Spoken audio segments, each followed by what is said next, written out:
কুরআনুল হাকিমে রব্বে কারীম ছোট্ট একটি সূরা সূরাতুল আসরের মধ্যে আলোচনা করলেন ওয়াল আসর, সময়ের কসম।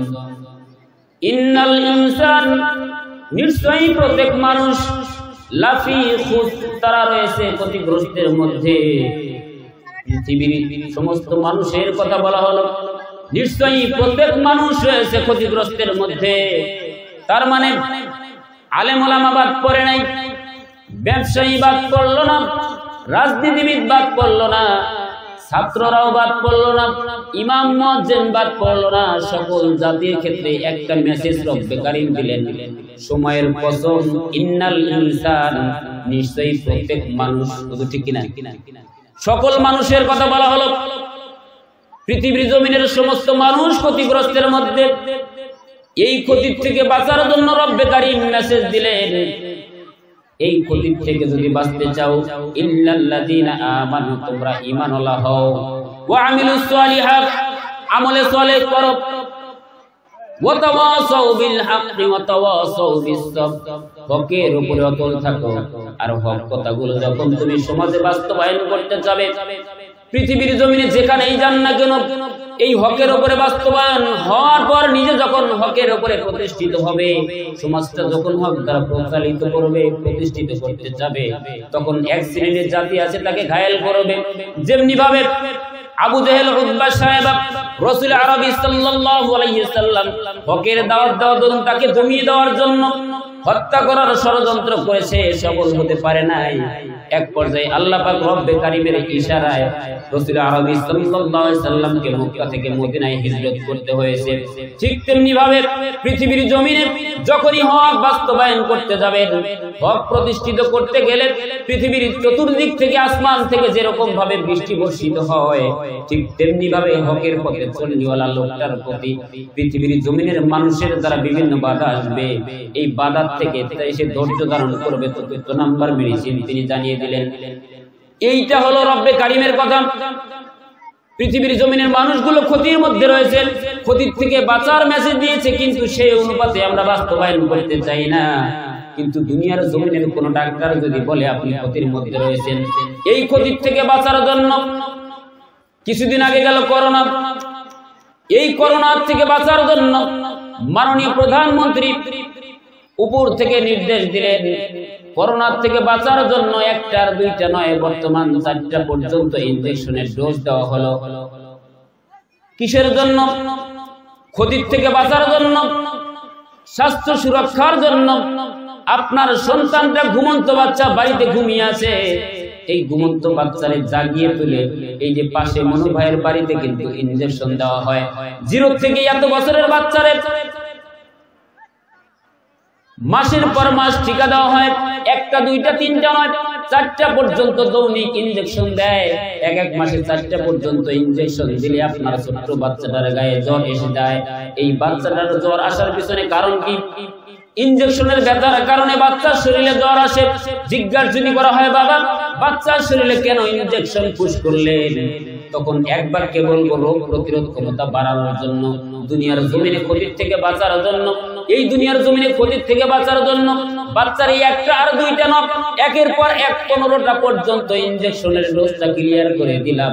কারণ কি? কারণ বাচ্চা দুনিয়ার জমিনে সুস্থ থাকবে, ভালো থাকবে। এই বাচ্চাদের ইনজেকশনের ডোজের পাশাপাশি পৃথিবীর জমিনে ভালো থাকবে, পাশাপাশি যেন আখিরাতের ময়দানে ভালো থাকে। দুনিয়া এবং আখিরাতের কল্যাণের জন্য বাচ্চারা যেন সুস্থ থাকে, এই বাচ্চা সুন্দর থাকে, বাচ্চা যেন দুনিয়ার জমিনে নাস্তিক না হয়, এই বাচ্চার দ্বারা যেন ইসলামের কোনো ক্ষতি না হয়, এই বাচ্চা যেন দুনিয়ার জমিনে মুরতাদ না হয়, এই বাচ্চা যেন যত বড় ইঞ্জিনিয়ার ম্যাজিস্ট্রেট হোক না কেন, বাচ্চা যেন ইসলামের বিপক্ষে কোনো কাজ না করে, সেই হিসেবে মাত্র 2টা ইনজেকশন দেওয়ার কথা। একটা হলো কোরআন, দ্বিতীয়টা হলো সুন্নাহ। তাই বৃদ্ধ বাবা, আমরা যারা নিজেদেরকে বাবা দাবি করি, তাদের উদ্দেশ্যে এই মেসেজটুকু দিতে যাচ্ছি। প্রথম নাম্বার মেসেজ হলো, আমরা যারা বাবা রয়েছি, আমরা আমাদের সন্তানদেরকে দুনিয়াবি ডোজের পাশাপাশি আখিরাতে ভালো থাকবে সেই হিসেবে মাত্র কয়টা ডোজ দেওয়া দরকার? কয়টা? চিল্লায় বলেন কয়টা? মাত্র 2টা ডোজের প্রয়োজন, একটা হলো কোরআন, দ্বিতীয়টা হলো সুন্নাহ। পৃথিবীর জমিনের 15টা ইনজেকশনের ডোজ দেন, কোনো সমস্যা নাই, বাচ্চারে মাত্র 2টা ডোজ দেন। একটা হলো কোরআনের শিক্ষা, দ্বিতীয়টা হলো হাদিসের শিক্ষা। 3 বছর পর্যন্ত বাচ্চারা যদি মাদ্রাসায় আঙ্গিনায় ঘুরান, মাদ্রাসার আঙ্গিনায় বাচ্চা যখন 3 বছর পর্যন্ত নুরানিতে পড়াশোনা করবে, তারপর বাচ্চা মাস্টার, ইঞ্জিনিয়ার, ডাক্তার যাই হোক না কেন, এই বাচ্চা যদি যত বড় ইঞ্জিনিয়ার হোক না কেন, সে কোথায় রডের পরিবর্তে বাস দেবে না। এই বাচ্চা যত বড় ডাক্তার হোক না কেন, অন্যায় ভাবে কাউরে অপারেশন থিয়েটারে নিয়ে যাবে না। এই বাচ্চা যত বড় ম্যাজিস্ট্রেট হোক না কেন, নিরপরাধী মানুষদেরকে ফাঁসির কাস্টে ঝুলিয়ে দিবে না। কথা বল ঠিক কিনা? সুতরাং বাচ্চারে মাত্র 2টা ইনজেকশন দেন। একটা হলো কোরআনের জ্ঞান শিখান, দ্বিতীয়টা হলো রাসূলের হাদিস সুন্নাহ মোতাবেক তার জীবন গড়ানো শিখান। আমি আপনার এলাকার সন্তানের মতো আমি সকলের পরিচিত, সুতরাং আপনাদেরকে জানাতে চাচ্ছি, যে যুবক ভাইয়েরা বড় হয়ে গেছে তাদেরকে এখন শেখানোর চেষ্টা করেন। এখন থেকে শুরু করে পরবর্তী প্রজন্ম, পরবর্তী সন্তান যারা আসবে, তাদেরকে ছোট্টবেলা থেকে শুরু করে 3 বছরের নুরানি ডোজটা ক্লিয়ার করেন। তারপর আপনার পাশের মাদ্রাসাগুলোতে দেন, এখান থেকে 3 বছর পর্যন্ত নুরানি ডোজটা ক্লিয়ার করেন।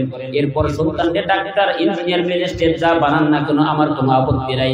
সুতরাং অনুরোধ করতে চাচ্ছি রে বাবা, আপনার সন্তান দ্বারা যদি আপনি ভালো কিছু আশা করতে চান, পরবর্তী প্রজন্ম, আগামী প্রজন্ম যদি ভালো করতে চান, অবশ্যই আপনার সন্তানকে কোরআন এবং রাসূলের সুন্নাহ শিক্ষা দেওয়ার দরকার আছে না নাই? আল্লাহ পাক রব্বে কারীম আমাদের সকলকে এই অনুপাতে আমল করার তৌফিক দান করুন, বলুন আমিন। দ্বিতীয় নাম্বার মেসেজটা দিতে যাচ্ছি সকলের উদ্দেশ্যে। আল্লাহ বলেন, ওয়াকাদা রাব্বুকা আল্লা তা'বুদু, ও দুনিয়ার জমিনের গোলাম, ওয়াকাদা রাব্বুকা আল্লা তা'বুদু, তোমরা ইত্তেবা করো রব্বে কারীমের। কার গোলামি করতে বলছেন? কার? আল্লাহর গোলামি করার কথা বলা হলো। আল্লা তা'বুদু, ওয়াকাদা রাব্বুকা আল্লা তা'বুদু, প্রথম নাম্বার মেসেজ একটা চলে গেছে, আর মাত্র 2টা মেসেজ দিয়ে শেষ করব। দ্বিতীয় নাম্বার মেসেজটা একটু শুনে রাখি। যারা মাহফিলের ইন্তজাম করেছে, যে যুবকেরা কান খাড়া করে শোনো, বৃদ্ধ বাবারাও শুনে রাখি। আল্লাহ পাক রব্বে কারীম এখানে সকলকেই জানালেন, আল্লাহ তা'বুদু, ইত্তেবা করো রব্বে কারীমের। ইত্তেবা কার করব? ইত্তেবা করব আল্লাহর। কিসের জন্য করব?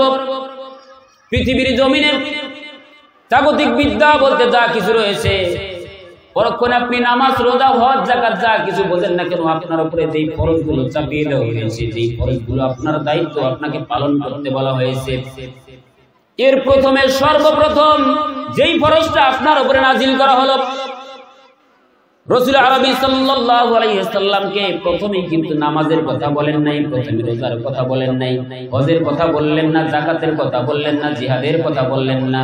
সর্বপ্রথম যেই ফরজটা পৃথিবীতে নাজিল করা হলো সেটা হলো পড়া। হুজুর ইকরা পড়েন, ইকরা পড়ুন, ইকরা পড়ুন। রাসূল সাল্লাল্লাহু আলাইহি ওয়াসাল্লাম বলতেছেন, আলাল কারীম, আমি তো পড়তে জানি না।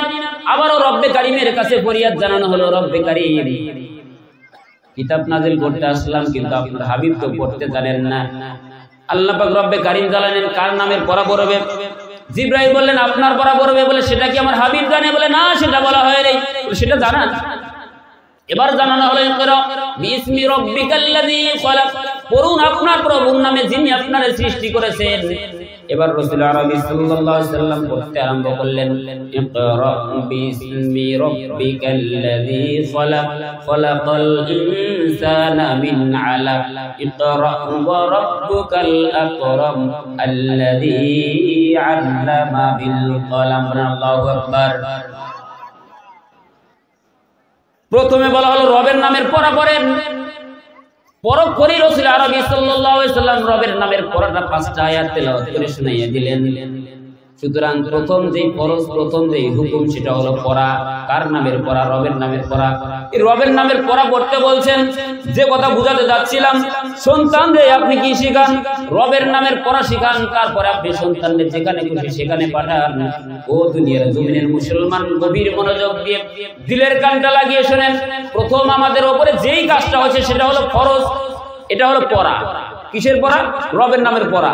আমরা রবের নামের পড়া কেন পড়বো, এই ব্যাপারে আপনাদের উদ্দেশ্যে একটি কথা। রবের নামের পড়া পড়বো আমরা এই জন্য, আল্লাহ পাক রব্বে কারীম পৃথিবীর জমিনের মানুষদেরকে জানিয়ে দিলেন যে মুমিনরা সর্বক্ষণ কার নামের পড়া পড়ে? মুমিনরা সর্বক্ষণ রব্বে কারীম আল্লাহর নামের পড়া পড়ে। মুমিনের দিন, মুমিনের জান মাল সবকিছুর মালিকে মুমিন তো সর্বক্ষণ জানে, সর্বক্ষণ মানে সর্বক্ষণ সে মনে করে। তারা বলে ইন্নাস সালাতি ওয়া নুসুকি ওয়া মাহইয়ায়া ওয়া মামাতি লিল্লাহি রাব্বিল আলামিন। মুমিনরা তো মনে করে আমার সালাত, আমার নামাজ, আমার হায়াত, আমার মউত, মানে আমার বেঁচে থাকা, আমার মরে যাওয়া সব কিছু হবে লিল্লাহি রাব্বিল আলামিন, একমাত্র শুধুমাত্র কেবলমাত্র রব্বে কারীমের আল্লাহর জন্য। তার মানে পৃথিবীর জমিনে যারা মুমিন এরা রব্বে কারীমের দাসত্ব এবং গোলামি করবে। যা কিছু করবে না কেন, তারা যেই কাজটাই করুক না কেন রবের নাম নিয়ে করবে, রবের নামের কাজ করবে। কিন্তু এক শ্রেণীর মানুষ আছে তারা মাঝে মধ্যে এই আকীদার উপরে ধাবিত হয়।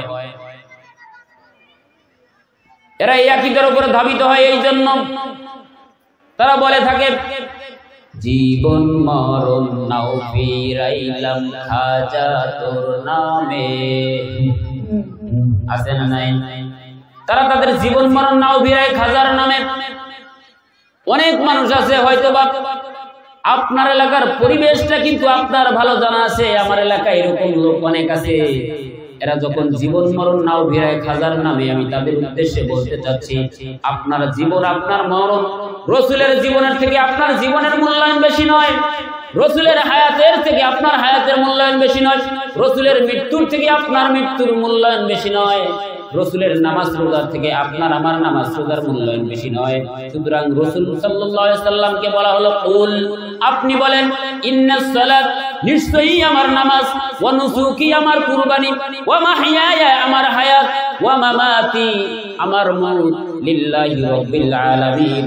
হে রাসূল আপনি জানাইয়া দেন আপনার হায়াত, আপনার মউত, আপনার নামাজ, আপনার কুরবানি সবকিছু হলো আল্লাহর জন্য। তাহলে রাসূলের হায়াত মউত যদি আল্লাহর জন্য হয় আর আমরা যদি মনে করি জীবন মরণ নাও দিলাম খাজার নামে, তাহলে দুইজনের আকীদা কি এক হলো? কখনোই এক হলো না। এই যে মাহফিল শুরু হয়েছে, এখন যদি কাউরে বলা হয় এখন কি, একজন যদি বলে দিন, অপরজন যদি বলে রাত, কেউ যদি বলে দিন, যদি দিন হয় রাত কখনোই হওয়া সম্ভব নয়। কেউ যদি বলে রাত, যদি অবশ্যই সেটা রাত হয়, সেটা কখনো দিন হওয়া সম্ভব নয়। তাহলে যেই বেচারা জীবন মরণ নৌকা বিরায় খাজার নামে, ওই বেচারার আকীদা আর যার আকীদা হলো আল্লাহর নামে, দুইজনের আকীদা কখনোই এক হতে পারে না। কথা বলেন ঠিক কিনা? কিরামুন কাতিবিন রোজ হাশরের দিন, কিরামুন কাতিবিন রোজ হাশরের দিন আল্লাহ তাআলার কাছে করবে অভিযোগ। আমরা বলবো দুনিয়ায় ছিলাম অমুক বাবার লোক। এরকম লোক আছে না নাই? এরকম লোক আছে না নাই? অনেক লোক আছে তারা মনে করে, আল্লাহ কোরআন হাকিমে জানালেন কিরামান কাতিবিনা ইয়ালামুনা মা তাফআলুন। কিরামুন কাতিবিন ফেরেশতা যেই আরজি জানিয়ে দিবেন, যেই মেসেজটুকু করে দিবেন এগুলো পড়া হবে। ওই বেচারারা বলে আল্লাহর কাছে যখন অভিযোগ করবে, আমরা বলবো দুনিয়ায় আমরা অমুক বাবার লোক ছিলাম। না না, কখনোই না। এই কথা বলে ওখানে পার পাওয়া যাবে না। সুতরাং তাই তো মাঝে মধ্যে আমি কথাগুলো বলে থাকি, কিরামুন কাতিবিন তোমায় চিনবে যেই দিন, কিরামুন কাতিবিন তোমায় জানবে যেই দিন তোমরা দুনিয়ায় ছিলা বললো বাবার লোক, তোদের জুতা মেরে বলবে জাহান্নামে ভোগ। কথা বলবে কিনা? বাবার নামের উসিলা দিয়ে, বাবার নামের তরি চালাইয়া কিয়ামতের ময়দানে পারি পাওয়া যাবে না। কারণ কি? কারণ কি? একটু গভীর মনোযোগ দিয়ে আমি আপনাদের মাঝে বিতর্ক সৃষ্টি করার উদ্দেশ্যে বলছি না। কুরআনুল হাকিম থেকে আয়াতুল কারিমা পড়ছি, হুজুর আছে, যদি ভুল হয় হুজুর বলবেন, সংশোধন হয়ে যাব। আল্লাহ পাক বলেন আখি, আখি মানে হুজুর ভাই, ঠিক না? পৃথিবীর জমিনে ভাইয়ের থেকে ভাইয়ের মহব্বত সব থেকে বেশি। চিকাদানি আকন্দ পাড়ার থেকে শুরু করে সামনের দিকে যান, মোড়ে মোড়ে যেখানেই হোক যদি গামজাম লাগে, ভাইয়ের সাথে ভাই আছে, ওইখানে কিন্তু মারামারি হলে ভাই ভাইয়ের জন্য জীবনটা বিলিয়ে দিবে। দেবে কি দেবে না? ভাইয়ের জন্য ভাই জীবন বিলিয়ে দেবে। শুধু আখি নয়, ওয়া উম্মিহি ওয়া আবি ওয়া সাহিবাতিহি ওয়া বানি লিকুল্লি ইমরিইম মিনহুম ইয়াওমাইযিন শা'নুন ইউগনি। দেখেন গভীর মনোযোগ দিয়ে শুনবেন। আল্লাহ বললেন তোমার ভাই, ওয়া উম্মিহি তোমার মাতা, ওয়া আবি তোমার পিতা, ওয়া সাহিবাতিহি ওয়া বানি তোমার স্ত্রী এবং তোমার সন্তানাদি, লিকুল্লি ইমরিইন মিনহুম ইয়াওমা ইযিন শা'নুন ইউগনি। তোমার ভাই তোমার থেকে পালন করবে কিয়ামতের ময়দানে। কিয়ামতের ময়দানে ভাই ভাইয়ের পরিচয় দেবে না। শুধু ভাই নয়, ওয়া উম্মিহি ওয়া আবি তোমার মাতা এবং তোমার পিতা। মা সন্তানরে ভুলে যাবে, মা সন্তানের পরিচয় দেবে না। ওই কঠিন কিয়ামতের ময়দানের কথা বলা হলো। কেন আমরা রবের নামের পড়া করবো, একটু গভীর মনোযোগ দিলে বুঝতে পারবেন। বললেন ওয়া উম্মিহি ওয়া আবি তোমার মাতা এবং তোমার পিতা। পৃথিবীর জমিনের মা সন্তানকে মহব্বত কম করে না বেশি করে? এই এলাকায় মনে হয় মায়েরা সন্তানদের আদর করে না। মা সন্তানদের ভালো কম বাসে না বেশি বাসে? অবশ্যই বেশি বাসে। কতটুকুনো ভালোবাসে একটু গভীর মনোযোগ দিলে বুঝতে পারবেন। জঙ্গলের ভিতরে মেষের একটা পাল, মহিষগুলো জঙ্গলের ভিতরে খাবার খাচ্ছে। হঠাৎ করে সিংহ সেখানে আক্রমণ করেছে। সিংহ আক্রমণ করেছে। ছোট্ট একটা মেষের বাচ্চা, ছোট্ট একটা মহিষের বাচ্চাটারে আক্রমণ করতে শুরু করেছে। মা মহিষটা সেখান থেকে পলায়ন করে না। সমস্ত মহিষগুলো দৌড়িয়ে পালায়। মহিষগুলো দৌড়িয়ে দৌড়িয়ে পালানো আরম্ভ করেছে। মা মহিষটা দৌড়ায় না। মা মহিষটা সন্তানরে বাঁচানোর জন্য, সন্তানটারে ধরে রাখার জন্য, সন্তানদের আক্রমণ থেকে, সিংহের আক্রমণ থেকে বাঁচানোর জন্য মা মহিষটা চতুর্দিক থেকে দৌড়াইয়া আসে। দুই তিনটা সিংহ এরকম ভাবে আক্রমণ করেছে। যারা ভিডিওটা দেখছেন তারা আলোচনাটা বুঝতে পারবেন ভালো। একদিক থেকে সিংহ আক্রমণ করে, মা মহিষটা বাচ্চারে দাবড়ায় নিয়ে যায়। অন্য দিক থেকে অন্য একটা সিংহ এসে বাচ্চাদের আক্রমণ করে।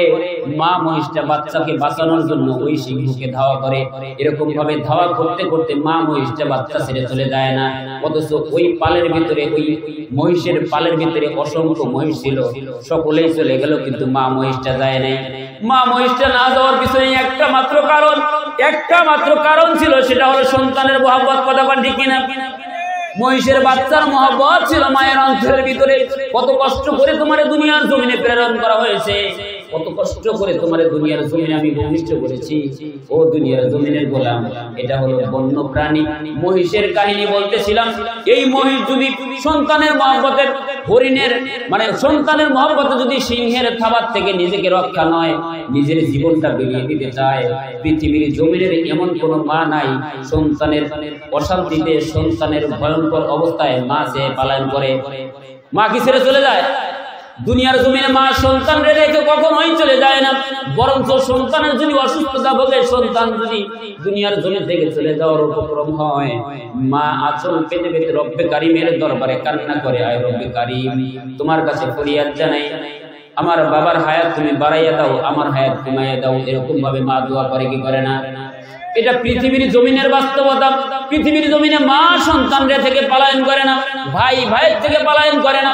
বাবা নামক বৃক্ষ এমন একটা বৃক্ষ, এটা এরকম একটা ব্যাংক, যখন টাকা লাগবে ঢাকা থেকে ফোন করেছেন, টাকার প্রয়োজন, বাবার কাছে টাকা না থাকলে জমির গন্তক লাখো, প্রয়োজনে ঋণ করে হলেও মানুষের কাছে টাকা নিয়ে টাকা পাঠায় কি পাঠায় না? টাকা পাঠানো হয়। কারণ কি? সন্তানের মহব্বত।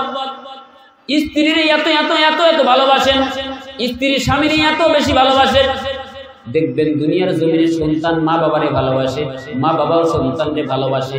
এদের ব্যাপারে আল্লাহ কুরআনুল হাকিমে জানালেন, আখি তোমার ভাই, ওয়া উম্মিহি ওয়া আবি তোমার মা এবং তোমার বাবা, ওয়া সাহিবাতিহি ওয়া বানি তোমার স্ত্রী এবং তোমার সন্তানাদি, লিকুল্লি ইমরিইন মিনহুম ইয়াওমা ইযিন শা'নুন ইউগনি। তারা প্রত্যেককেই পলায়ন করবে, কেউ তোমার উপকারে আসবে না। এটা দুনিয়ার জমিনের বাস্তবতা। বিধায় দুনিয়ার জমিনে মা সন্তানদের থেকে পলায়ন করে না, বাবা সন্তানদের ছেড়ে চলে যায় না, ভাই ভাই থেকে আলাদা হয় না।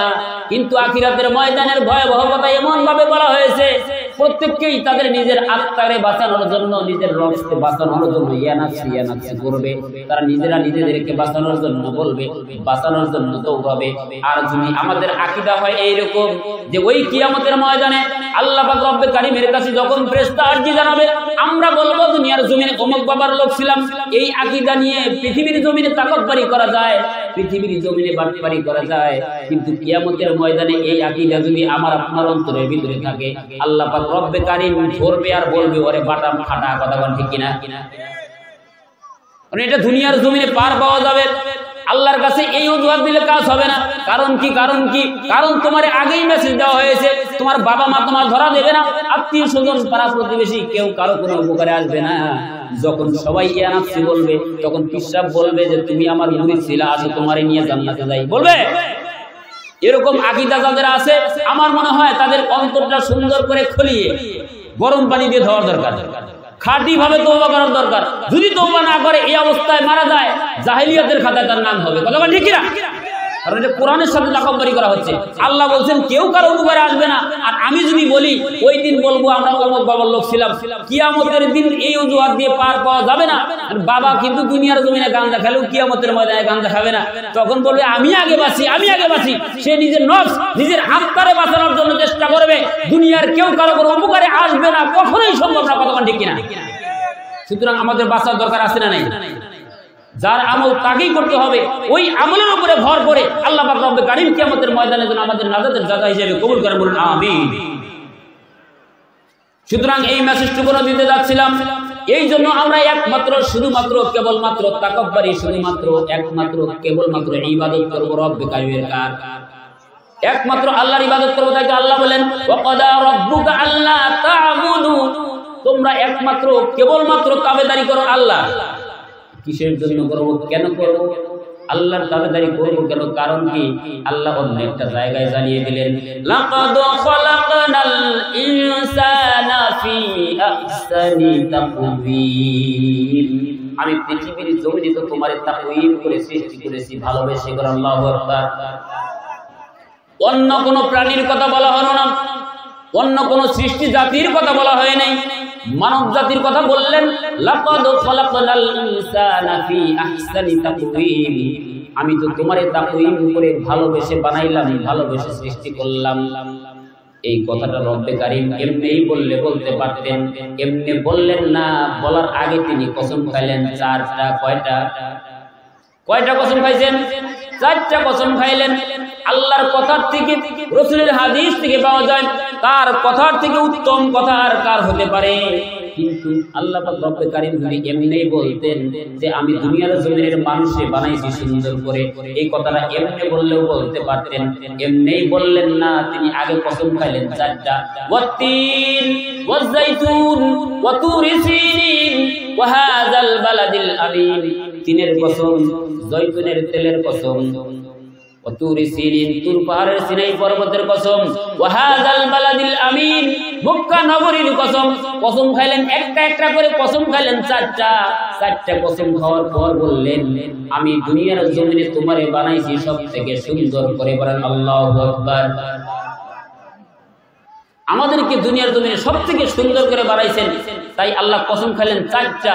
দিনের কসম, জয়তুনের তেলের কসম, ওয়া তুরি সিনিন, তুর পাহাড়ের সিনাই পর্বতের কসম, ওয়া হাযাল বালাদিল আমিন, মক্কা নগরীর কসম, আমি তোমারে সুন্দর করে বানাইছি। সুবহানাল্লাহ। এই চারটা কসম খায়া বললেন তোমারে সুন্দর করে বানাইছি, তুমি কেন ইবাদত করবে না? যদি ইবাদত না করো, ইবাদত যদি না করতে চাও, তোমারে কি করা হবে? লাকাদ খালাকনাল ইনসানা ফি আহসানি তাকওয়িম সুম্মা রাদাদনাহু আসফালা সাফিলিন, তোমারে জাহান্নামের তলদেশে নিক্ষেপ করা হবে। কোথায়? পরের আয়াতে আল্লাহ বলেন যদি ইবাদত না করো, তোমারে বানাইছি সুন্দর করে, এত সুন্দর করে বানালাম, যদি তুমি আমার দাসত্ব এবং গোলামি না করো। লাকাদ খালাকনাল ইনসানা ফি আহসানি তাকওয়িম, তাকওয়িম করে বানানো হলো। সুম্মা রাদাদনাহু আসফালা সাফিলিন, অথবা জাহান্নামের তলদেশে তোমাদেরকে নিক্ষেপ করব। অন্য একটা জায়গায় আল্লাহ এই মেসেজটা দিলেন, ওয়ালাকাদ জারানা লি জাহান্নামা কাসীরাম মিনাল জিন্নি ওয়াল ইনস লাহুম কুলুবুন লা ইয়াফকাহুনা বিহা। আল্লাহ বললেন নির্দিষ্ট কিছু জিন এবং ইনসানকে জাহান্নামের তলদেশে নিক্ষেপ করার জন্য সৃষ্টি করা হয়েছে। লাহুম কুলুবুন লা ইয়াফকাহুনা বিহা ওয়া লাহুম আয়ুনুন লা ইবসিরুনা বিহা ওয়া লাহুম আযানুন লা ইয়াসমাউনা বিহা।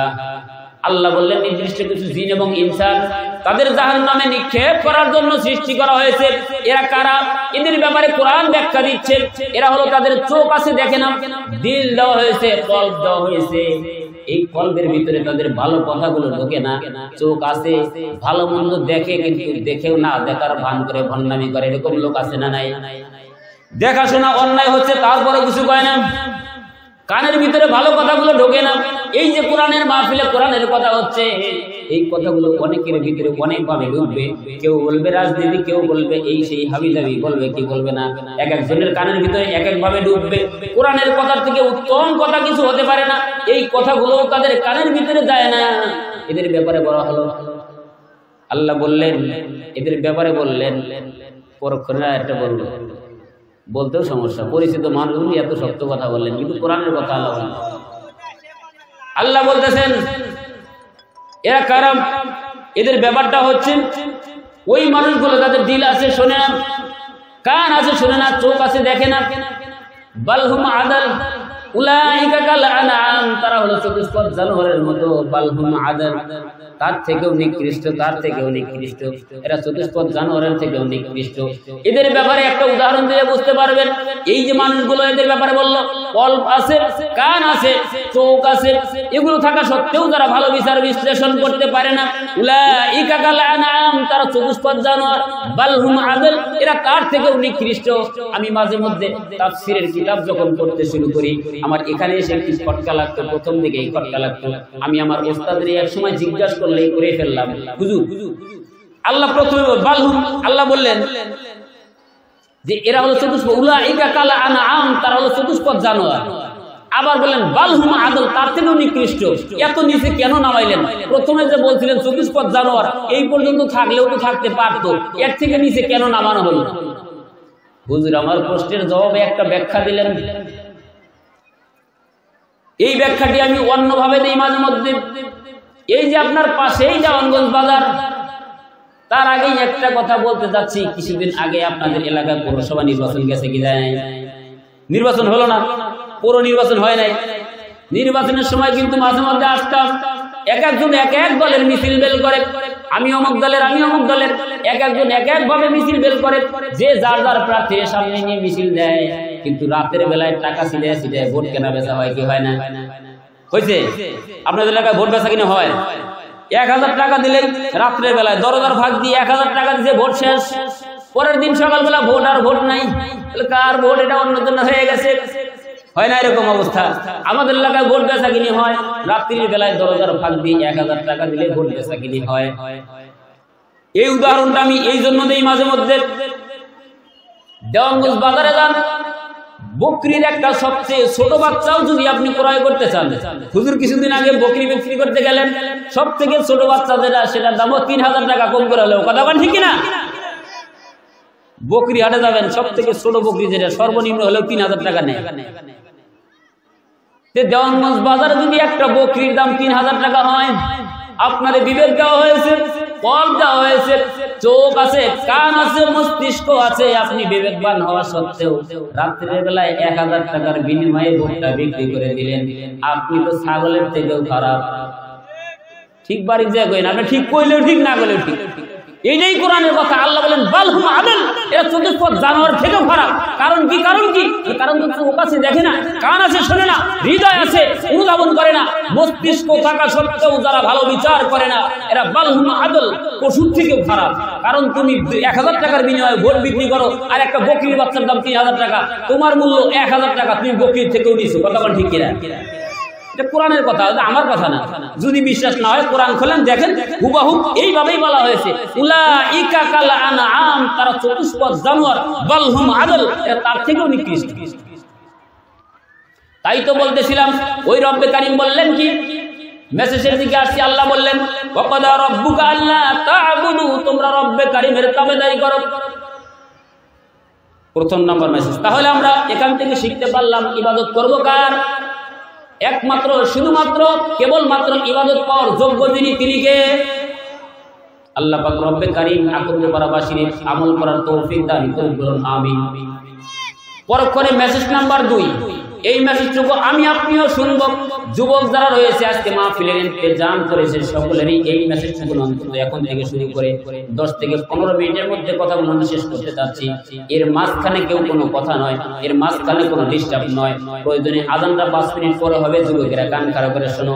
পরক্ষণে আল্লাহ জানালেন ইল্লা ইয়াহু ওয়া বিল ওয়ালিদাইনি ইহসান, এবং তুমি তোমার পিতামাতার সাথে সদাচরণ করো।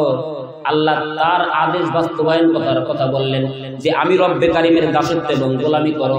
ইল্লা ইয়াহু ওয়া বিল ওয়ালিদাইনি ইহসান, এবং তুমি তোমার পিতামাতার সাথে সদাচরণ করো, ভালো আচরণ করো।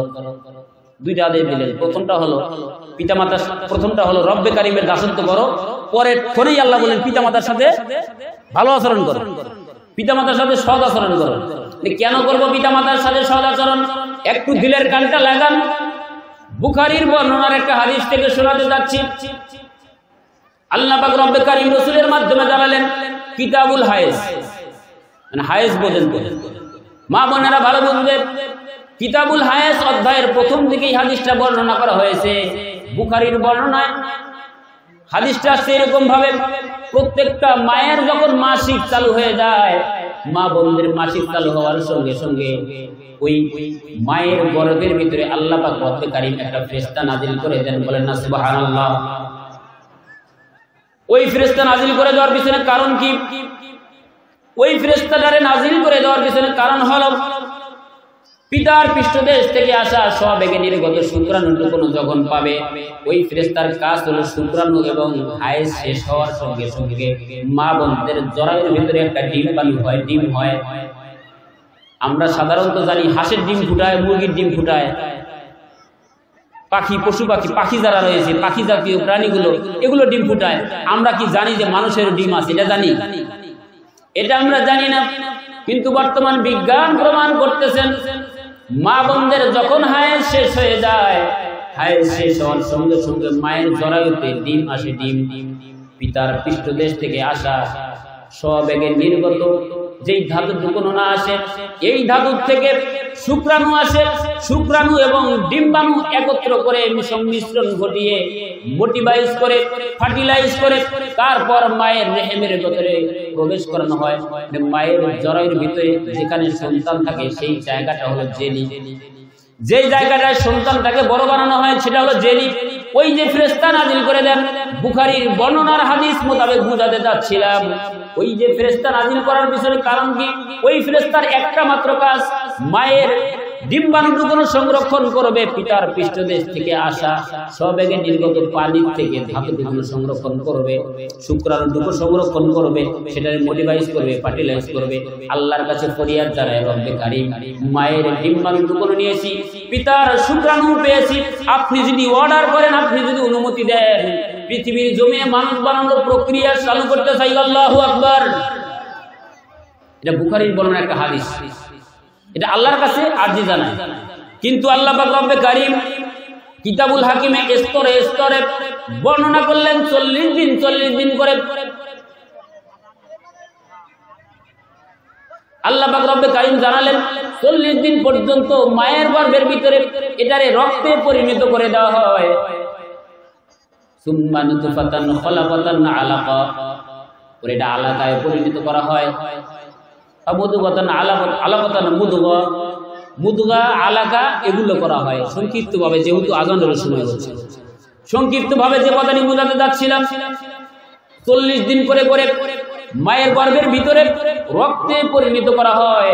এই রক্তটুকু 40 দিন কাজ করার পর আল্লাহর কাছে ফরিয়াদ জানান, রব্বে কারিম 40 দিন পর্যন্ত কাজ করেছি, এটা রক্ত পর্যন্ত বানাতে পেরেছি, আপনি যদি অর্ডার করেন বাকি 40 দিন কাজ করবো বা দ্বিতীয় স্টেপ যাব, আল্লাহ যদি অনুমতি দেন যে বানা, তবেই তো না দ্বিতীয় স্টেপ, তৃতীয় স্টেপ, চতুর্থ স্টেপ, এরকম স্টেপ বাই স্টেপ বিজ্ঞান প্রমাণ করতেছে। বর্তমান বিজ্ঞান আপনারে আমারে জানিয়ে দিচ্ছে স্তরে স্তরে সন্তানটারে বড় করে। শুধু তাই নয়, আপনি এবং আমি যে বর্তমান দুনিয়ার জন্য জীবিত আছি, ওই ফেরেশতা এখন অবধি পর্যন্ত আমার আপনার জন্য কাজ করে।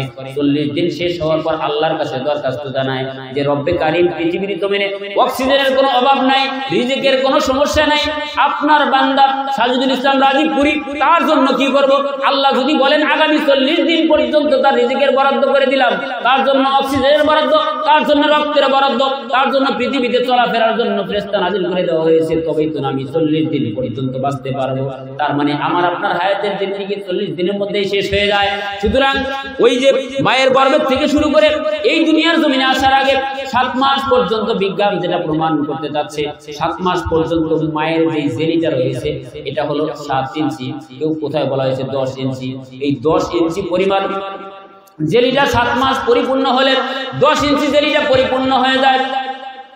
অপারেশনে নিয়ে যাওয়ার আগে কিন্তু একটা আলট্রা করা হয়, আলট্রা করে যদি দেখে বাচ্চার মাথাটা উপর দিকে, তবেই তো না অপারেশন করা লাগে, সিজার করা লাগে। 7 মাস থেকে শুরু করে বাচ্চার যেই স্থানে থাকে ওই স্থানটা যখন 10 ইঞ্চি জেলিটা পরিপূর্ণ হয়ে যায়, এই পরিপূর্ণ জেলিটারে আল্লাহ পাক রব্বে কারীম এমন অবস্থা করে দেন।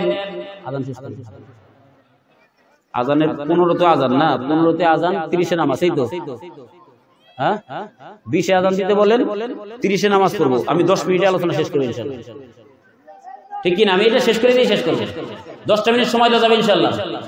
একটু গভীর মনোযোগ। যে কথা বলতে যাচ্ছিলাম, 7 মাস অতিবাহিত হয়ে গেল, সংক্ষিপ্ত ভাবে বোঝাতে চাই। জেলিটা যখন পরিপূর্ণ হয়ে গেল, সন্তানের পাটা যখন উপরের দিকে তুলে দেওয়া হয়, বিজ্ঞান সম্মতিক্রমে বিজ্ঞান বোঝাতে চাচ্ছেন, সন্তানের পা যখন উপরের দিকে যায়, সন্তানের পাটা মায়ের কলিজা বরাবর থাকে, কলিজার সাথে ছোট থাকে, একবার আর দুইবার না। এই সন্তান মায়ের কলিজার ভিতরে লাথি মারতে শুরু করে। সন্তানের যখন রুমু দেওয়া হয় তখন থেকেই তো মায়ের গর্ভের ভিতরে ঘোরাঘুরি করে, কিন্তু যখন 7 মাস পার হয় গর্ভের ভিতরে আর ঘুরতে পারে না, পাটা উপরের দিকে থাকে, মাথা থাকে নিচের দিকে। সন্তান যত নড়াচড়া করে মায়ের চেহারাটা মলিন হয়ে যায়, কালো বর্ণের হয়ে যায়, কালচে হয়ে যায়। মা বোনেরা বলে পেটের ভিতরে কেউ বলে ছেলে বাচ্চা, কেউ বলে মেয়ে বাচ্চা, বিভিন্ন ধারণা করতে থাকে, কারণ চেহারা মলিন হয়। মূলত চেহারা কেন মলিন হয়?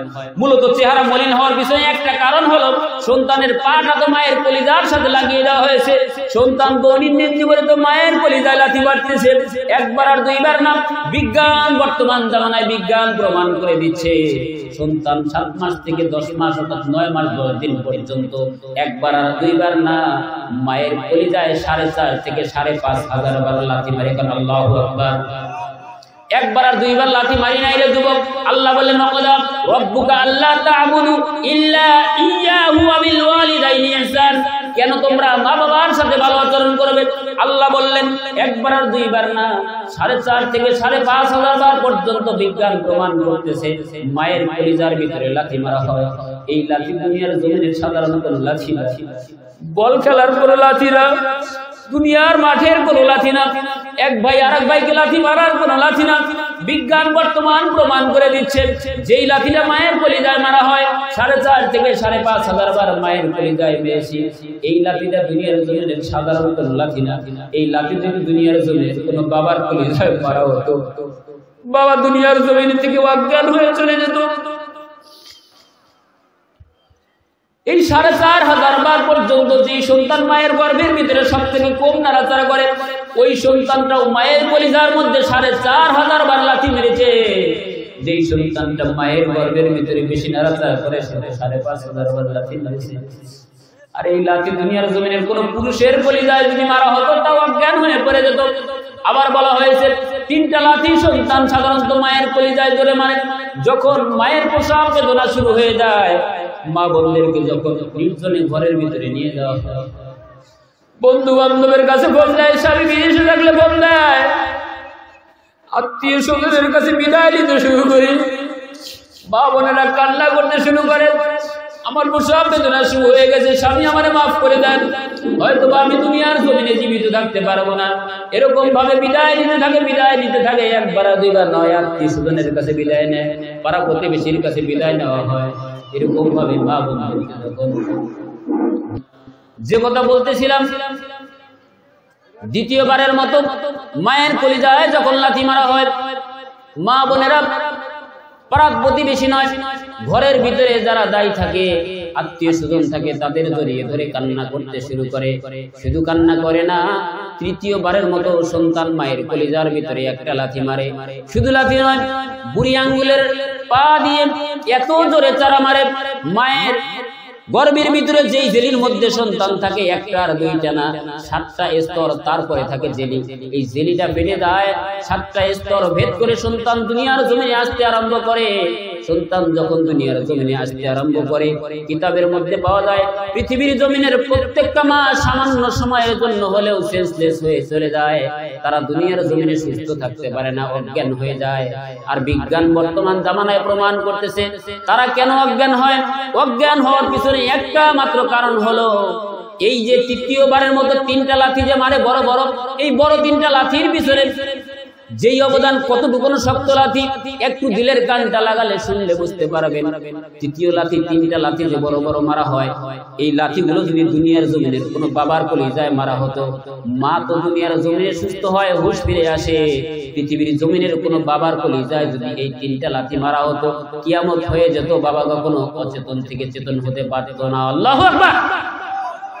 প্রত্যেকটা বাবা অজ্ঞান হয়ে দুনিয়ার জমিন থেকে চলে যেত, হার্ট অ্যাটাক করে মারা যেত।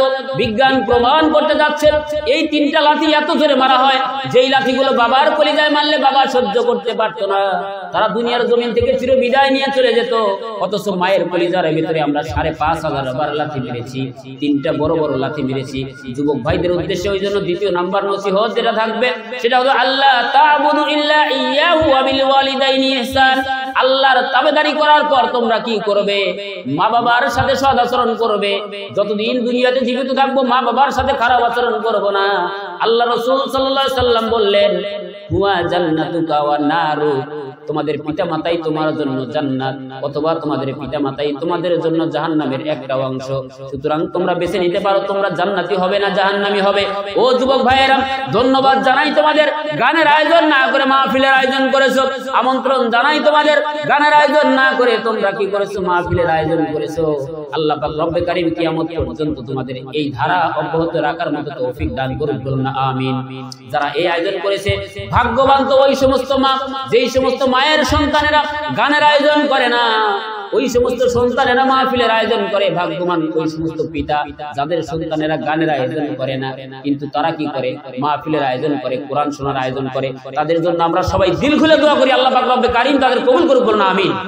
তাদেরকে দুনিয়ার জমিনের ফিতনাত থেকে ফিরিয়ে আখিরাতমুখী করে কোরআন সুন্নাহ মোতাবেক জীবন করার তৌফিক দান করুন, বলুন আমিন।